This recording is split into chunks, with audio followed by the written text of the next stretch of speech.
Buenos días a todos. Good morning to everyone. I am Susan Segal. I am President and CEO of the Council of the Americas. For us, it is a great pleasure to welcome you all to this event. This is the virtual program that will be held, and it involves a discussion with Manuel Otero, the Director General of one of the main international organizations of the Western Hemisphere, the Inter-American Institute for Cooperation on Agriculture, known for its acronym IICA. We had the honor of collaborating with Manuel and with the organization last year through a series of roundtables before the United Nations Food Systems Summit. These roundtables explored key issues for agriculture in the 21st century, including food security and the sustainability of agricultural systems, as well as technological innovation in agriculture and the importance of international trade for agriculture. The report can be accessed on our website. This program represents a follow-up to our collaboration last year. The focus will be placed on the 9th Summit of the Americas, which will take place in June this year in Los Angeles. IICA is part of a group of 13 multilateral organizations that support the Summit of the Americas. And this is why Manuel and his colleagues are intertwined and are closely involved with the preparation for the summit and will play a key role in the follow-up process. The summit also includes an agenda that will be very innovative, including key issues for the well-being of the entire hemisphere. This future is green, and it involves tackling climate change and focusing on the security of agricultural systems, as well as inclusion and the support given to farmers and rural communities.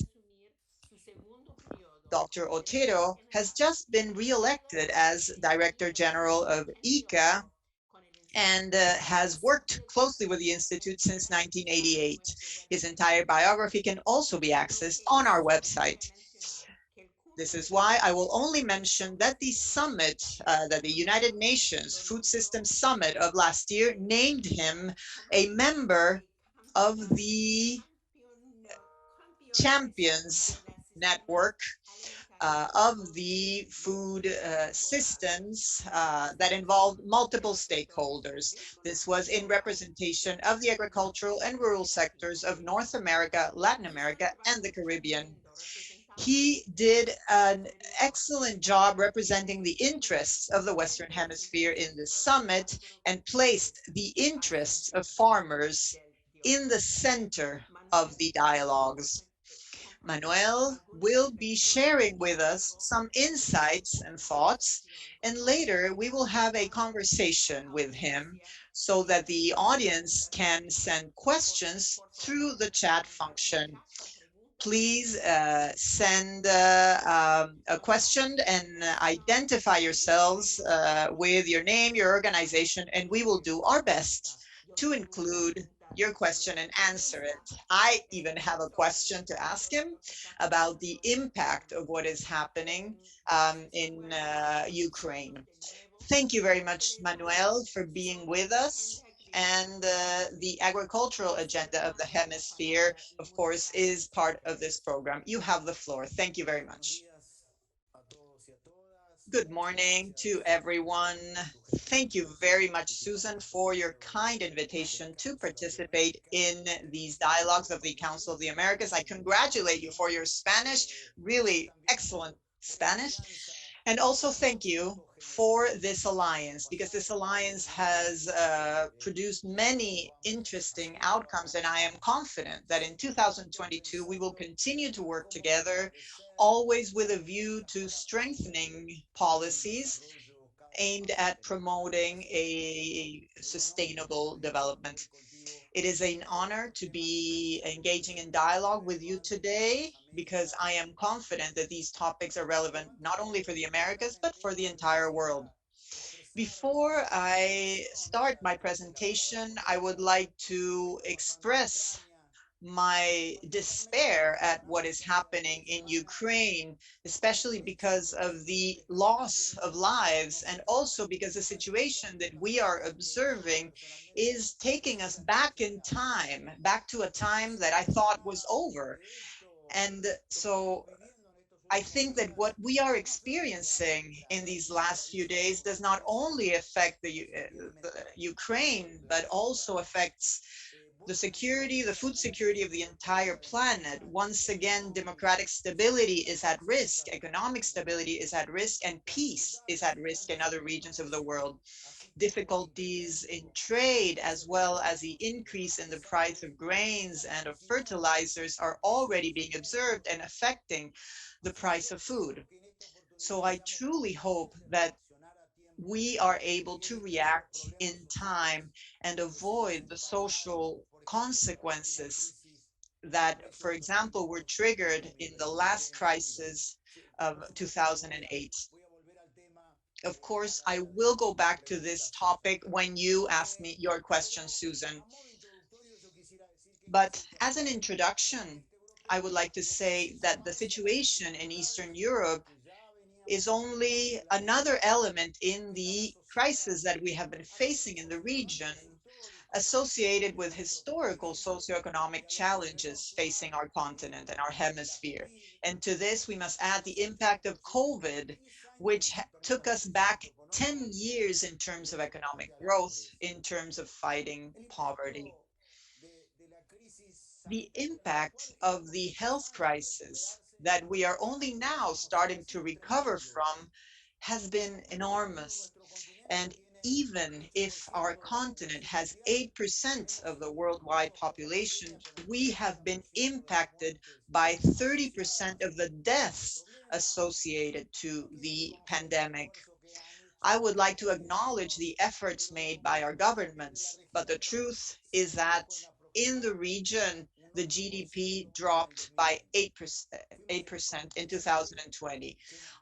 Our hemisphere had the greatest contraction of its GDP when compared to an average of 4% of contraction in the rest of the world. So this economic setback, of course, affected the sale of goods in the region. And let me clarify one thing. The trade in agricultural goods grew in 2020 approximately by 2.7%. So we had and we do have a very resilient agricultural sector. But millions of companies have closed, have shut down, and the slowdown of the economy affected employment. We have 19 million new unemployed people. We have more poverty and more food insecurity, reaching in some cases levels that we had in the year 2000. This is why I was saying that our region went back in time for about 10 years in terms of the socioeconomic evolution. Poverty increased and reaches now 85 million people. We have 231 million people affected by this. And by June 2020, we had 40% of the homes, of the poorer homes, that were already experiencing hunger. And of course, the quality of the diets is less and less wholesome and healthy. That is why if we think about the health crisis that triggered an economic crisis, this is accompanied by an environmental crisis and now once again a threat to world peace, which of course creates anger and despair, and especially the need to understand that within this scenario, the role of agri-food systems is essential. We must understand the strategic role that they have in agriculture, that agriculture and agri-food systems have in our region to ensure socioeconomic recovery, to ensure food security, and to contribute to peace and stability. This is both at the global level and in the countries of the region. This is why we are deeply interested in participating in the summit that will take place in Los Angeles in June, because for us, the strengthening of democracy, economic stability, and the contribution to world peace has to do with recognizing that our agriculture and our rural territories must be perceived as a strategic pillar to promote sustainable development. So with respect to agri-food systems, I would like to make a few comments about their global dimension and also about the point of view of the continent. First of all, I would like to say that every 4 agricultural products and food products that are created and generated in the world come from our hemisphere. That means world agricultural production is 24%. 24% of it has to do with what is produced in our continent. When it comes to exports, the Americas account for more than 28% of the total exports of agricultural products. My point is that 1 out of 3 food products that are traded or commercialized come from our continent. If we talk about net imports, that is imports minus exports, our continent and our hemisphere is the main source of products for the world, and we generate $143 billion on average for this last period. And out of those $143 billion that are generated, Latin America applies 84% of its total. Latin America is the greatest net exporter of agricultural products, exceeding the net imports of the United States, of Canada, of the European Union, of Australia, and New Zealand combined. So for our hemisphere, we need to maintain the pathways of international trade open, and that is why we are so concerned about the crisis in Eastern Europe. The key role of our hemisphere has to do with the significant growth in productivity observed over the past 30, 40, or 50 years, where a group of countries are right now undergoing a productive revolution. This is where measures are taken to ensure sustainability. And of course, I can make some comments about sustainability as well afterwards. In addition to this role that our continent has as a guarantor of food security for the planet, I would like to add another dimension. This constitutes a decisive dimension for the world, which is our role for food security in the world. We have natural resources available. We have agricultural land that could be included in production with a lot, of course, with a care for the environment. We have biodiversity. We have fresh water. So this is why our agri-food system in the Americas, and particularly in Latin America and the Caribbean, is essential to ensure sustainability in the environment at a global level, so that we can reach that concept of net zero economies, as well as protecting biodiversity, protecting the cycle of water, and protecting oxygen at a worldwide level. From a Latin American perspective, the second dimension reveals the essential role of agriculture and agri-food systems in the economies of the countries, where if we look at agriculture in a restricted manner, we're talking about 5% of the GDP. However, when we analyze it from a systemic perspective, undoubtedly we are talking about 30% or more. It generates 14% of all employments or jobs, and it also creates foreign currency of about 140 million.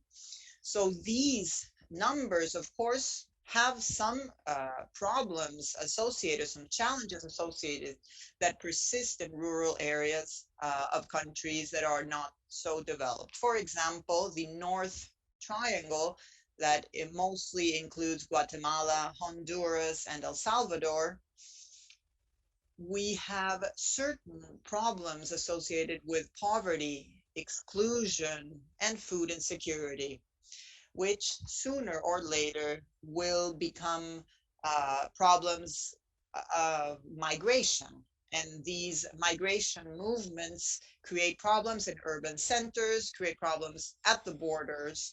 And of course, this is a problem that affects developed countries, in this case, particularly the United States. So, however we analyze the future of the world and from whichever perspective we analyze it, if our concerns are to grow, to create employment, to focus on exports, to fight against poverty, and to ensure equality, sustainability, and protect the environment, all of our efforts must be focused on agricultural development of the agri-food systems. And we must see as a glass half full because we are part of the solution and not part of the problem. So the major question here is, how do we strengthen this? How do we continue transforming agri-food systems so that they can play the role that they must play? I will focus on 5 main areas. There are more areas maybe, but just for the sake of time. The first one is science and technology. We are undergoing the 4th industrial revolution. There is a new frontier of knowledge, and this has full impact on agriculture. However, we must acknowledge that our region is not in its best moment regarding investments in science and technology. If we compare ourselves with developed countries that invest practically 3% or $3 out of 100 in agricultural innovation, in our region, it's probably $1 every $100. When we take a closer look at these investments, Brazil, Argentina, Mexico, and Chile concentrate more than 80% of those investments. So first topic, we are investing incorrectly in science and technology because we are failing to understand that this creates a great return on investment.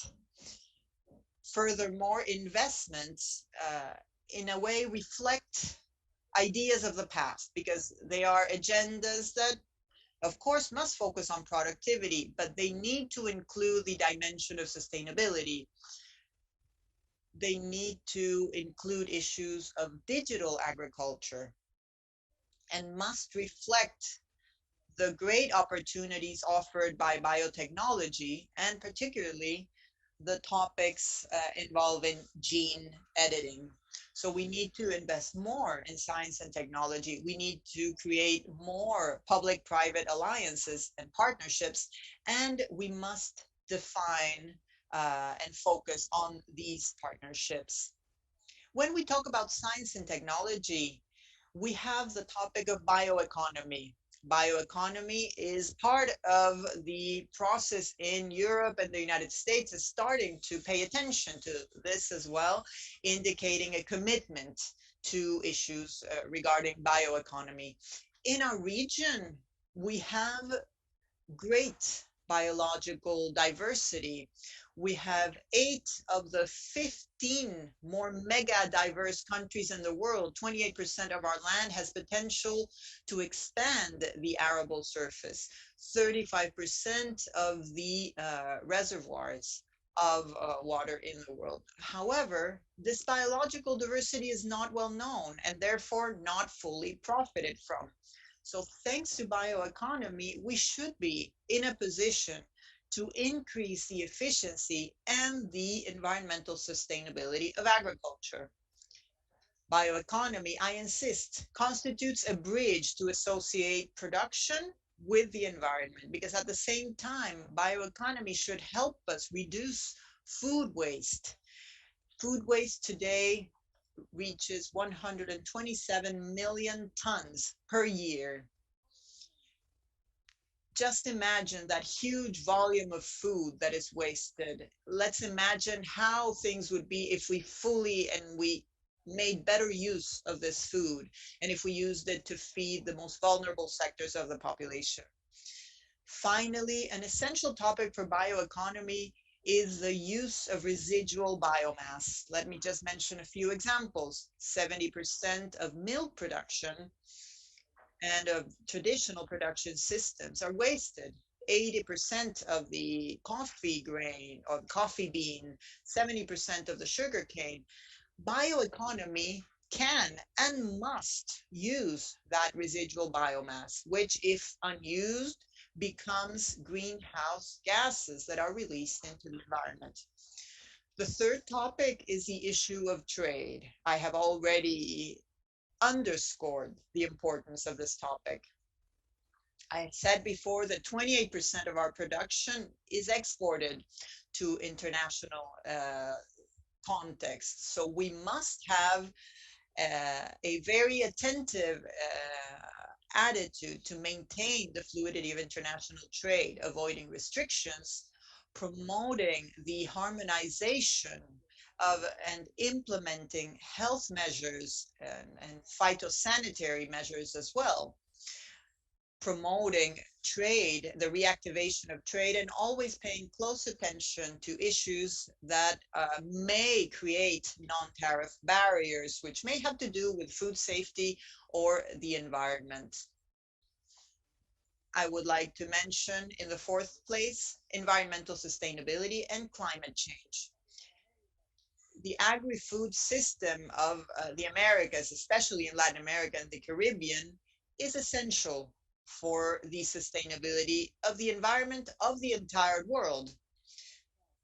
In order to reach this net zero economy or this carbon neutral economies and to ensure biodiversity and protect the water cycle, we must focus on these matters. As IICA, we must pay attention to what we do and admit that we really need to move towards sustainable systems, and the fact that our systems, of course, have room for improvement as any other area in the world. However, we do not accept the fact that these may be called failed systems. They are not failed systems, and we are doing many good things regarding sustainability, trying to avoid greenhouse gas emissions. And the proof is that we have no-till systems in almost all countries of Mercosur. We have agroforestry systems in many countries, as well as pasture improvement programs and other programs. We are doing that very well, and we need to, of course, further develop these efforts so that environmental issues can become part of the process, always taking into account that agriculture is part of the solution and not part of the problem. We must be very careful when we expand the agricultural frontier. And of course, we must avoid all attempts of illegal deforestation. And we must consider the fact that biodiversity must be promoted, because this will only favor sustainable agriculture. Finally, I would like to talk about the policies, because without a doubt, the strengthening and the transformation of agri-food systems require a new policy framework. This framework must recognize the real contributions of agriculture and of agri-food systems to development, and especially the links between agriculture and other sectors of the economy, which include trade, industry through bioeconomy, natural resources, health. And the future is a knowledge-intensive agriculture, which is already happening in many countries. We must articulate public-private partnerships, always considering the feasibility of the many family farmers that we have in our region. To conclude, I say this as the Director General of an organization that focuses on technical cooperation. We must go from words to action. The summit in New York last September and other spaces like the Conference of the Parties. We are preparing for COP27, the G20. All of them established regional dialogues which focused on the importance of agriculture and rural territories. It is time to go from those consensus to concrete actions. We need to materialize these political decisions, of course, knowing that it is the moment for agriculture to flourish. You know, agriculture is life. Agriculture is the future of our hemisphere, and this opportunity will not go to waste. Thank you, Susan. You have the floor once again. Thank you. Thank you very much for your words. And thank you for being here, for being part of this dialogue. I have several questions. First of all, can you talk about the impact of the war in Ukraine on, for example, the production of agricultural products and commodities? Because you mentioned trade in your opening remarks, but Ukraine has been the wheat basket for the world for a long time.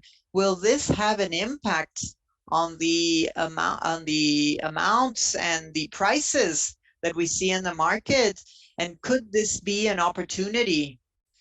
Maybe a sad opportunity, but could this be an opportunity for Argentina and Brazil? How do you see this situation, and what are your thoughts on that? Thank you, Susan, for that question. We are finalizing the first week after the invasion, the start of the invasion. So it's a bit premature, maybe, to think about impacts on production and on world trade. However, one thing we can admit is that Ukraine is a key country because of its importance in the production of wheat, which is an essential, of course, commodity. In the case of barley, sunflower, it exports sunflower oil, and to a lesser extent, corn. So we realize now of the key role of Ukraine and, of course, of Russia. I think that what is happening now is that we are seeing an impact on the markets, that there is a great level of uncertainty, a lot of volatility with a rise in food prices. Apart from these considerations and the impact that this will have on the markets, particularly wheat and sunflower oil, there is another very important issue that has to do with Russia and has to do with the key role that they play in the market of fertilizers, and how this will impact the countries of Mercosur, which have a high level of dependency for the supply of inputs, of fertilizers. And this, of course, will, if this continues, this will have an impact and possibly reduce levels of productivity. And I insist this will affect key countries of Mercosur. And I would like to particularly mention Brazil and Argentina, which are heavily dependent on these elements. So at IICA, we are deeply concerned. There will be a meeting on May 16, convened by Teresa Cristina, the Minister of Agriculture from Brazil, to discuss the issue of supply of inputs. We are expecting the participation of the Director General of FAO, Agnes Calibata, as well, the Special Envoy of the United Nations, and of other countries as well, to see what ideas we can exchange and what we can do within this new scenario. Because although we knew it could happen, I think no one expected it to materialize so quickly. So Susan, we are following the events with a great level of concern, and of course with the seriousness it deserves. I hope that we could wake up tomorrow or the day after tomorrow knowing that this issue is disappearing. I don't want to be naive. Unfortunately, we know that this will affect food security in the world, and it is already impacting. And it's good to hear that you're already thinking how this can have an impact, because with inflation right now, not only in the US, but all over the world, that's also going to have an impact, I guess. Absolutely. We are registering an inflation problem, particularly focused on food products. And that can be an aggravating factor. It's as if the different crises, the health crisis, the economic crisis, the environmental crisis, apart from feeding back on one another, are one on top of the other as geological layers. And now this threat to global peace is a very serious factor. Thank you for your comments about that. That's very important. Another question that's coming, the government, the administration of President Biden, as hosts of the summit, they have proposed several topics for the other leaders, such as digital transformation, energy transformation, transformation to green energy, health, democracy, and anti-corruption. How do you see the connection between those topics and agriculture? Obviously, as Director General of IICA, I see a direct connection. Agriculture can no longer be seen as a sector that produces commodities and that is far from the country's economies. That could be, and it was actually a discussion topic in the 80s when it was said that and agriculture was a sector weakly related to the rest of the economy. But agriculture, I mean, without agriculture, there would be no food because 90% of farming products first come from the rural areas, and we have to pay attention to them. And then they become food products. I don't ignore the importance of the digital revolution that we are experiencing, the possibilities offered by urban agriculture, controlled agriculture, the artificial intelligence used for food. But today, everything comes from rural areas. They are increasingly connected to urban centers, but we have to pay more and more attention to agriculture, to a new generation of policies, thinking of the feasibility and of the future of our farmers. Many of them do not truly receive profitable prices that allow them to adopt good practices, take good protection measures for the soil, make investments, buy a mobile phone to be connected. And I insist with the issue of the adoption of good practices. The incorporation of the youth and women is quite marginalized. So our request from IICA is that we have to break with that vicious cycle in which rural areas are in some countries the hubs for poverty, insecurity, migration. And we have to see, as it happens in many developed countries, of course, in the United States, with that decision to try and maintain the standard of living in rural and urban areas. In Europe, with the importance they assign to rurality, also in the Americas, we should take that aspect into account so that rural areas are thriving areas where jobs are generated, where the youth may have opportunities uh, based on the new technologies. And so they can consolidate virtuous cycles where agriculture and rural territories are areas of opportunity. And here, I think that bioeconomy is a very important avenue together with biotechnology to create those spaces that are hubs for wealth, jobs, and that's why IICA gives such a high emphasis to all these topics. You have mentioned women, and I personally, I'm passionate for the possibility of having more women in the labor force. Can you tell us something about the importance of women in agriculture? What is their importance? And what do you do in your organization to support women and in rural communities in our region? Please go ahead. I admit regretfully that the issue of rural women is a topic that is still quite invisible, although a big part of our countries, um, in our countries, women lead agricultural products.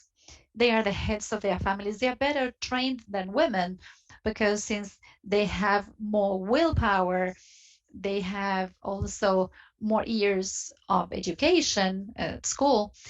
So I see that's another opportunity that we are missing because it's a business, and I say this respectfully and in the good sense of the word, to incorporate women into production processes. Today, they are not landowners. Very often, they are marginalized. They cannot have access to credits. Although I recognize that that issue is starting to change. And I would like to say that IICA at the pre-summit of agri-food systems conducted in Rome organized the first forum of women ministers of agriculture in the continent, like the Minister of Agriculture of Canada, Jean-Claude Biveau, the Minister of Agriculture, Teresa Cristina from Brazil, and there the Minister from Ecuador was also the Minister of Agriculture at the time. Only 4 ministers. There are also 12 secretaries. And of course, there are other women in important positions. So in the next few weeks, we're going to call the second Forum of Women Ministers. We have a network of rural women. When I took office on January 17th, we expressed 3 recognitions to Dr. Raquel Chan, who discovered the P4H gene with which humanity can start thinking of drought-resistant crops. Dr. Gabriela Delgado, a renowned Mexican researcher that works on biofertilizers, and Ms. Maggie Jorens, a true example of a cattle raiser that works sustainably, that is doing very interesting things in Paraguay. So IICA is deeply engaged with this topic, knowing that this is a fight that requires all of us, and we want to make the role of women more visible for the transformation of agri-food systems. You mentioned something about technology and innovation, because I think that innovation is super important. And many of people, when they think of innovation and technology, they think of technology and trade, virtual trade.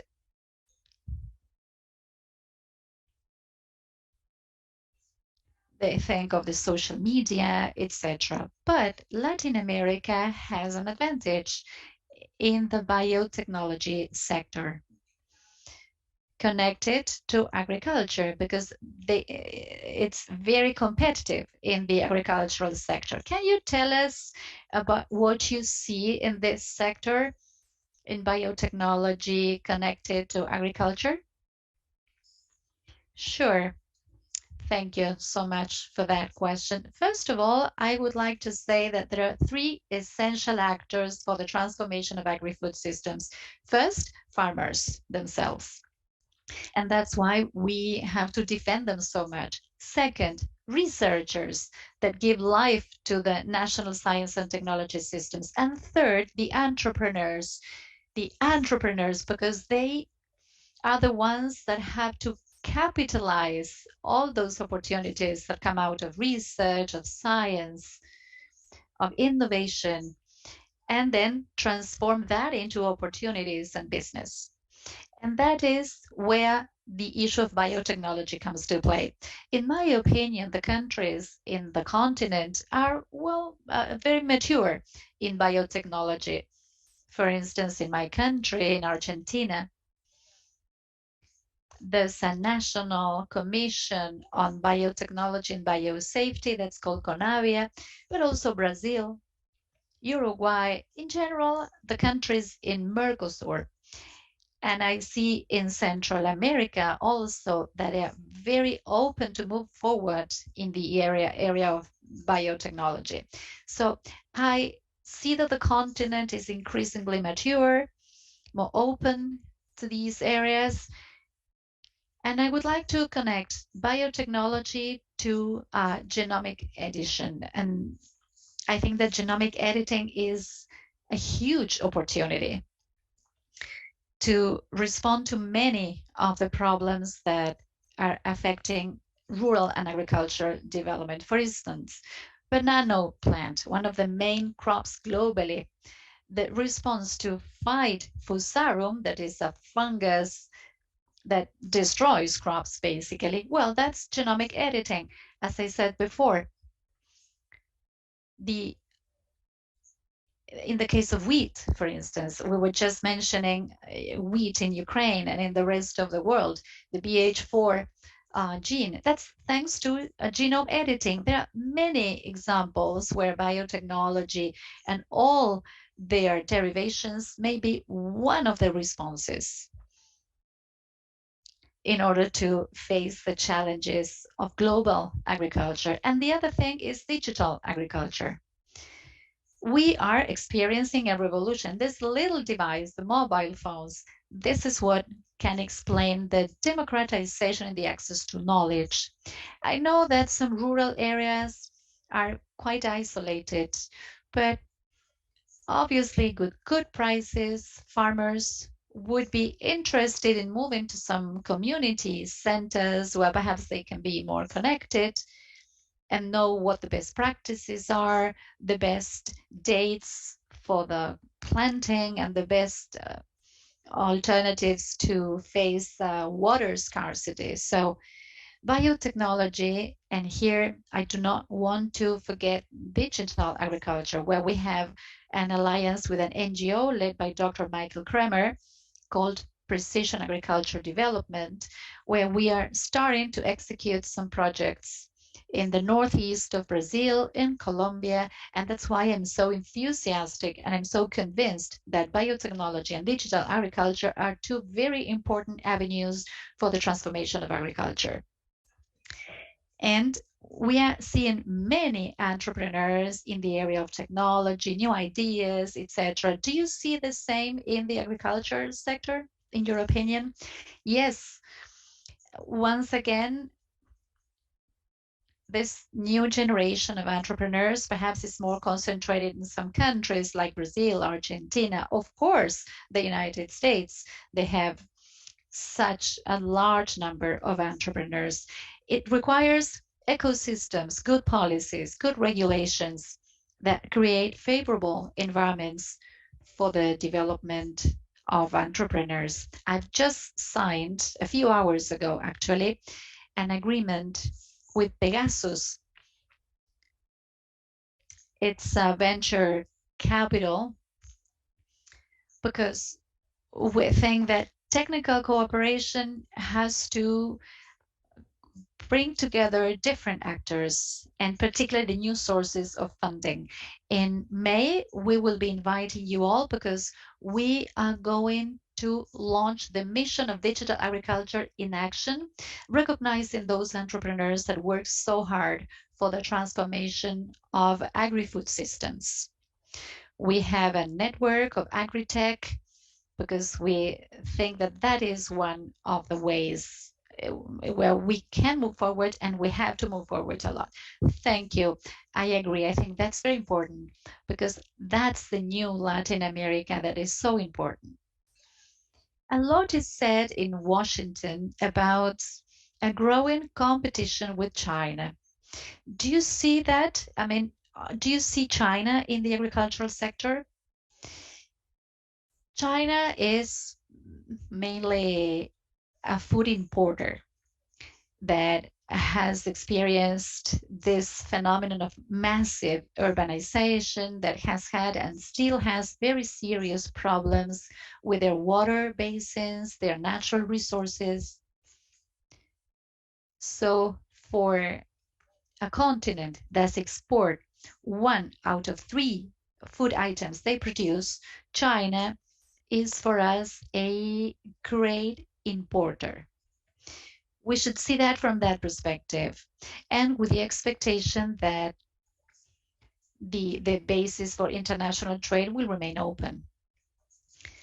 So it's a market that is essential right now. It's the main market in the world, knowing that there's a lot of dynamism in all Asian markets, but also the European market, the US market, that's very important, the Northern Africa market. All of this for this knowledge intensive agriculture, well, we have to analyze that permanently. We have to analyze the dynamics of these markets on a permanent basis so as not to lose that leading role that I was mentioning before. If you allow me, Susan, I would like to mention specifically the alliance we have with the USDA, with the Secretary of Agriculture, Tom Vilsack, and I would like to thank him and particularly ratify the engagement of IICA in some programs that are so important that the Secretary is launching right now, such as the Aim for Climate Initiative, where the United States is giving a very clear signal that the production issues should only be considered in a clear partnership and in harmony with the environment. That is the way. All production systems necessarily have to be sustainable: cattle raising, agriculture. And that's why I wanted to mention this alliance with the Department of Agriculture of the US. Well, one day we should have an interview with you and with the secretary. Wow, that would be an honor. That would be a high honor and an honor for us too. We can include that in our agendas. Now, changing topics, because we mentioned something about the summit that will be held in Los Angeles. And one topic that we focused on last year that does not appear in the agenda for this summit is international trade. Should that be included in the leaders' agenda? And how should international trade be dealt with? I think that based on what we discussed before, I think that agriculture and should be in the agenda, wheat and all the impacts that what is now happening with Russia and Ukraine is going to have on trade, right? I don't know what you think about it, about the agenda for the summit. Every host country has the power to have a very strong impact on what the big topic in the agenda will be. And in this case, the big issue in the agenda is strengthening peace and democracy. That is absolutely important, considering what is happening globally. So, of course, we have to respect that because the leaders in our continent do not have much time to discuss. I'm sure they're going to be there for a couple of days in the best of cases. And of course, in order to achieve peace and to consolidate our political systems, trade is essential. Particularly the agricultural trade is what has an impact on food security. And that leads to the right of our people to have access to food. And we insist that agriculture is what explains through mitigation and adaptation measures the concept of the green recovery, and that is present. But we think that agriculture is present in all of those topics. We will keep insisting, but with the peace of mind and also being sure that in order to have peace, agriculture needs to be a strategic axis. Thank you so much. You've given an important approach to IICA, that's very important, and the collaboration between your organization and the governments in the region with the private sector in the area of agriculture. However, there's still some lack of trust in some countries that results in exclusion or even a conflicted relation with the private sector. What do you recommend for governments, for businesses, for farmers, in order to ensure collaboration among all the actors and a positive collaboration among all the actors? Could you share some examples of win-win relationships that you've been able to promote from IICA, please? Sure. I'm quite optimistic in that respect, because when we see that rejection, that lack of trust that was present in the 90s from governments to private sectors, I mean, things have improved a lot because both parties have changed. And because now all the governments know that public-private partnerships are absolutely necessary. I always say that in agriculture, the owners of the cows, of the crops, of the industries, that's the private sector.